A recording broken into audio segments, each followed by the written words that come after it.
Good morning बच्चों। आज मैं आप लोगों के सामने प्रकृति भाव स्वर संधि को लेकर आया हूँ।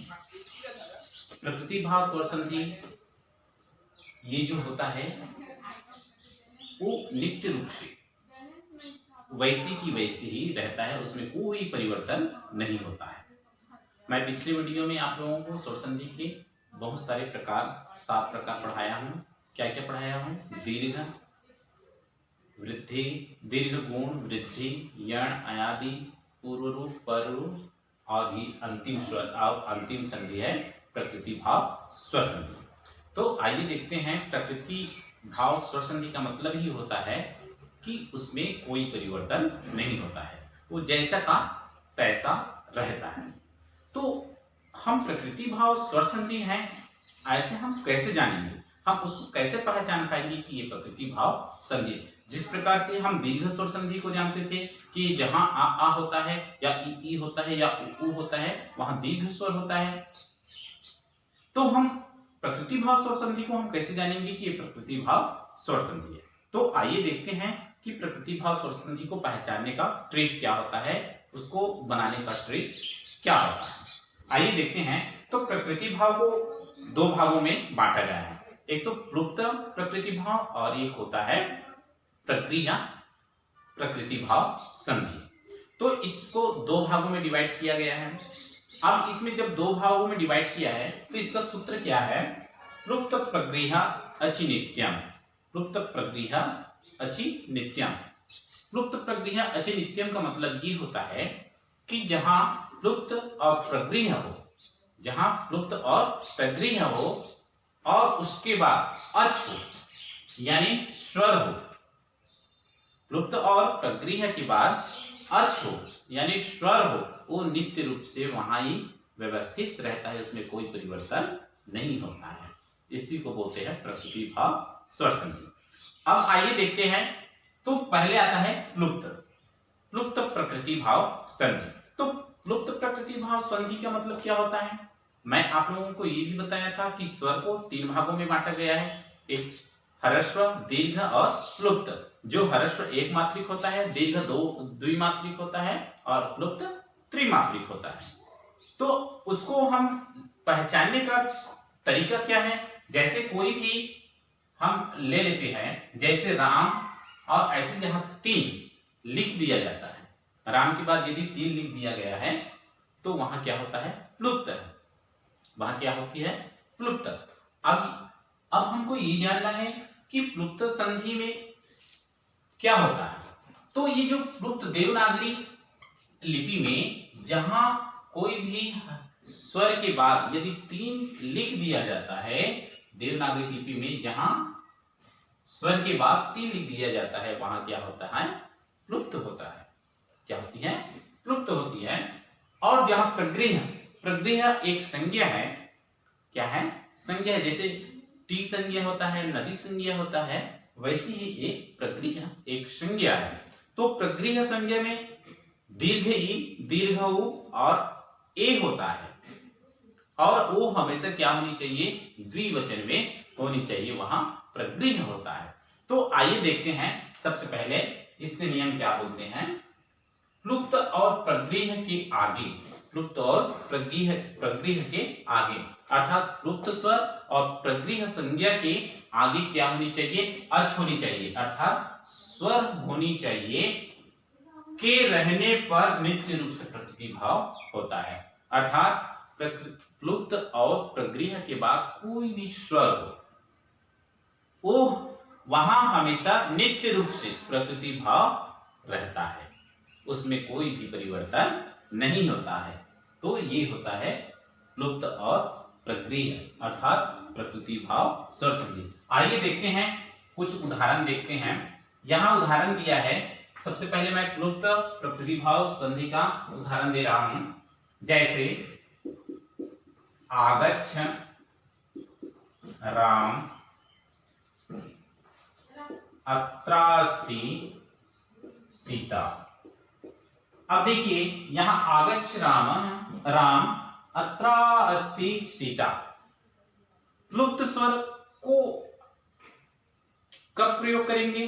जब कोई दूर में है और उसको बोलते हैं, उसको बुलाने का काम करते हैं, तो वहां लुप्त स्वर का प्रयोग किए जाते हैं। जैसे बोलते हैं ना राम, हरि, ऐसे करके बुलाते हैं ना, तो वहां लुप्त स्वर का प्रयोग किया जाता है।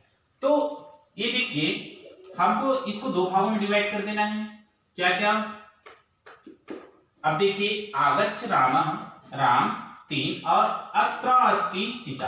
अब ये पूर्व पद हो गया और ये हो गया उत्तर पद। अब देखिए पूर्व पद के अंतिम में क्या है? ये है राम और ये 3 का पहचान है, अर्थात ये प्लुप्त है। और उसके बाद क्या होनी चाहिए? स्वर होनी चाहिए। तो ये उत्तर पद के प्रथम वर्ण में क्या है? स्वर। उत्तर पद के प्रथम वर्ण में क्या है? स्वर है। वहां क्या होता है? लुप्त प्रकृति भाव संधि होता है, इसमें कोई परिवर्तन नहीं होता है। इसको हम जैसे के तैसे इसको लिख देते हैं, ना इसमें संधि विच्छेद होता है और ना ही संधि बनता है। ये जैसे का तैसा रहता है, उसी को बोलते हैं प्रकृति भाव स्वर संधि। एक और उदाहरण है, जैसे आगच्छ हरे अत्र क्रीडे। अब देखिए यहां भी है, यहां पूर्व पद के अंतिम वर्ण क्या है? हरे, और उत्तर पद की प्रथम वर्ण क्या है? स्वर है। तो देखिए यहां भी प्लुप्त प्रकृति भाव संधि है। क्यों? कैसे जानेंगे प्लुप्त प्रकृति भाव? क्योंकि पूर्व पद के अंतिम वर्ण में क्या है? ये 3 का चिन्ह दिख रहा है ना, जहां 3 का चिन्ह दिखता है वहां प्लुप्त होता है। और उसके बाद यदि कोई भी स्वर आए तो वहां प्रकृति प्लुप्त प्रकृति भाव संधि होता है। समझ में आया इतना? अब आइए देखते हैं प्रगृह्य प्रकृति भाव संधि। पहले मैं आप लोगों को बता देता हूं कि प्रगृह्य प्रकृति भाव संधि कैसा होता है। प्रगृह्य प्रकृति भाव जहां जहां दीर्घ ई हो, दीर्घ उ हो और ए हो, और वो हमेशा क्या होनी चाहिए? द्विवचन में होनी चाहिए। क्या होना चाहिए? दीर्घ ई हो, दीर्घ उ हो और ए हो, और वो हमेशा क्या होनी चाहिए? द्विवचन में होनी चाहिए। द्विवचनम, द्विवचनम में होनी चाहिए। वहां क्या होता है? प्रगृह्य प्रकृति भाव संधि होता है। आइए देखते हैं, जैसे हरि एतौ। अब यहां दिया है हरि एतौ। अब देखिए हम हरि का रूप चलाएंगे तो हरि हरि हरिया ऐसे चलता है। हरि हरि हरिया, ये इसका रूप चलता है। तो ये एक वचन हो गया, द्विवचन हो गया और ये बहुवचन हो गया। अब देखिए जहां हमारा नियम ये बोल रहा है कि दीर्घ उ हो, दीर्घ ई हो या दीर्घ उ हो और ए हो, और वो हमेशा कौन सी वचन में होनी चाहिए? द्विवचन में होनी चाहिए। वहां क्या होता है? प्रगृह्य प्रकृति भाव संधि होता है। तो ये देखिए हरि, ये बड़ी है ना, बड़ी है, और ये कौन से वचन में है? द्विवचन में है। तो जहां बड़ी हो, बड़े उ हो, यानी दीर्घ ई हो, दीर्घ उ हो और ए हो, और वो हमेशा क्या होनी चाहिए? द्विवचन में होनी चाहिए। वहां प्रगृह्य प्रकृति भाव संधि होता है और इसमें कोई बदलाव, कोई चेंज नहीं होता है। तो ये हो गया आप लोगों का प्रगृह्य संधि। एक और देखते हैं, विष्णु ईमाओ। अब देखिए विष्णु का भी रूप चलता है, विष्णु विष्णु विष्णवा, इसका भी रूप चलता है विष्णु विष्णु विष्णु विष्णु विष्णवा। ये देखिए विष्णु, विष्णु, विष्णवा, इसका भी ऐसी रूप चलता है। तो ये एक वचन हुआ, द्विवचन हुआ और ये हो गया बहुवचन। अब देखिए, अब हमारा नियम ये बोल रहा है जहां बड़ा ई दीर्घ ई हो, दीर्घ ऊ हो और ए हो, और हमेशा क्या होनी चाहिए, द्विवचन में होनी चाहिए। तो ये हमारा दीर्घ ऊ है ना, है ना, दीर्घ ऊ में है। और कौन से वचन में है, द्विवचन में है, एक वचन और ये द्विवचन में।